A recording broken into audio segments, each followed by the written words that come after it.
Shalom, selamat pagi jemaat terkasih di dalam Kristus. Kita bersyukur kita bisa bangun pagi ini dalam keadaan baik dan sehat. Kita akan dibekali dengan perenungan firman Tuhan. Tapi sebelumnya mari kita bersatu di dalam doa.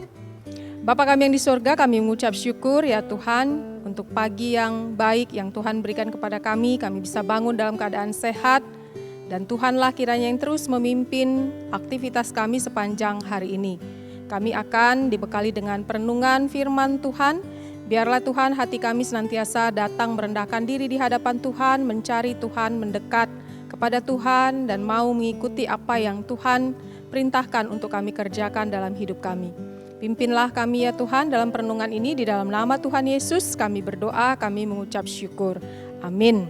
Ya jemaat yang terkasih, kalau minggu yang lalu saya sudah membawakan tema tentang bagaimana panggilan Tuhan untuk seorang Nabi Yeremia. Sekarang saya akan membawakan bagaimana seorang Nabi Yesaya dipanggil oleh Tuhan untuk melayani Tuhan. Saya mengambil dari Yesaya pasal yang ke-6 ayat yang ke-8 yang berkata demikian. Lalu aku mendengar suara Tuhan berkata, siapakah yang akan kuutus dan siapakah yang mau pergi untuk aku? Maka sahutku, ini aku, utuslah aku. Demikian kebenaran firman Tuhan hari ini. Jemaat yang terkasih, ketika Yesaya itu dipanggil oleh Tuhan untuk menjadi juru bicaranya Tuhan, Tuhan juga tidak menjanjikan kesuksesan sama seperti pendahulu yang minggu yang lalu saya bawakan, yaitu Yeremia. Di sini Tuhan sudah mengatakan terlebih dahulu kepada Yesaya bahwasanya ketika Nabi Yesaya melayani Tuhan dengan memperkatakan kebenaran firman Tuhan, umat Israel itu tidak akan mau mendengarkan, tidak akan mau taat kepada perintah Tuhan yang dituliskan oleh Nabi Yesaya. Hal ini sudah dikatakan di dalam Yesaya pasal yang ke-6 ayat yang ke-10 yang berkata demikian. Buatlah hati bangsa ini keras dan buatlah telinganya berat mendengar dan buatlah matanya melekat tertutup supaya jangan mereka melihat dengan matanya dan mendengar dengan telinganya dan mengerti dengan hatinya lalu berbalik dan menjadi sembuh. Jemaat yang terkasih, kalau kita melihat Nabi Yesaya itu dipakai oleh Tuhan untuk menuliskan isi hatinya Tuhan. Dan kalau kita melihat kedatangan Yesus itu dengan jelas dituliskan oleh Nabi Yesaya ini. Jadi Nabi Yesaya dipakai oleh Tuhan untuk menuliskan nubuatan tentang kelahiran Yesus Kristus. Dan yang kita tahu tulisan Nabi Yesaya ini sudah kita pakai sampai saat ini. Kalau kita melihat bagaimana perjuangan seorang Nabi Yesaya, kita melihat bagaimana namanya sudah dikutip di dalam perjanjian baru, itu sedikitnya ada 50 kali nama Nabi Yesaya dikutip oleh penulis-penulis perjanjian baru. Nah, jemaat yang terkasih, ketika Nabi Yesaya meresponi panggilan Tuhan untuk melayani Tuhan, menjadi juru bicaranya Tuhan, Yesaya itu mengakui bahwasannya dirinya itu adalah seorang yang najis bibir, seorang yang berdosa. Dan Yesaya ketika dipanggil Tuhan, dia semakin mengenal siapa Tuhan yang disembahnya, sehingga dia merendahkan diri di hadapan Tuhan dan merasakan kalau hidupnya itu adalah lemah, hidupnya itu tidak berdaya tanpa Tuhan di dalam hidupnya.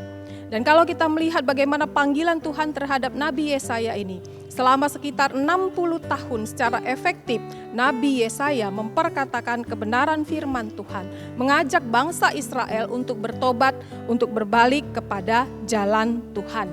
Tetapi apa yang terjadi? Seperti yang dikatakan Tuhan tidak ingin bangsa ini mau mendengarkan perintah Tuhan, karena Tuhan akan menggenapkan penghukuman kepada bangsa Israel. Dan memang benar bahwasanya bangsa Israel itu menolak apa yang diajarkan oleh Nabi Yesaya. Nah, jemaat yang terkasih, memang tidak semua kita dipanggil untuk menjadi seorang hamba Tuhan. Tetapi setiap kita saat ini dipanggil untuk menjadi juru bicaranya Kristus. Mengapa saya katakan kita semua adalah juru bicaranya Kristus? Karena kita adalah duta-duta Allah.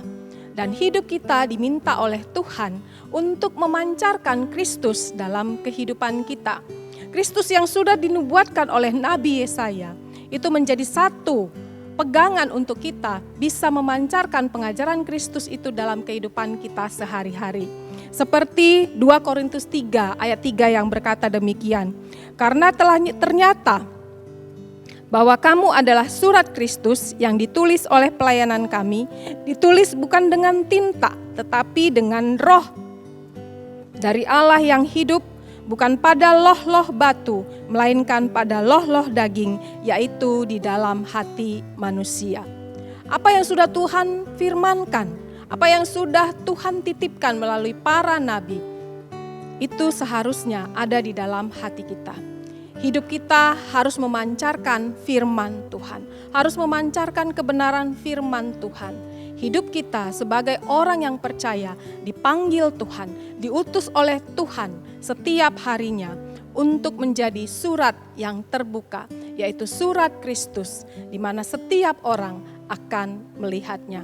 Untuk itu jemaat yang terkasih, marilah kita setiap saat kita beribadah, setiap minggu, kita diberikan doa berkat. Kita diutus oleh hamba Tuhan untuk kita siap memancarkan Kristus dalam kehidupan kita. Karena hidup kita itu adalah surat Kristus. Amin. Mari kita berdoa. Bapa kami yang di sorga, kami mengucap syukur ya Tuhan kalau kami diingatkan hidup kami ini adalah surat Kristus yang seharusnya kami memancarkan Kristus. Kalau Tuhan sudah mengutus para nabi untuk memperkatakan kebenaran firman Tuhan, saat ini pun setiap kami orang percaya Tuhan utus untuk memancarkan firman Tuhan itu, untuk memancarkan kasih Kristus itu dalam kehidupan kami. Karena hidup kami orang percaya itu adalah surat Kristus yang terbuka untuk dilihat oleh siapapun.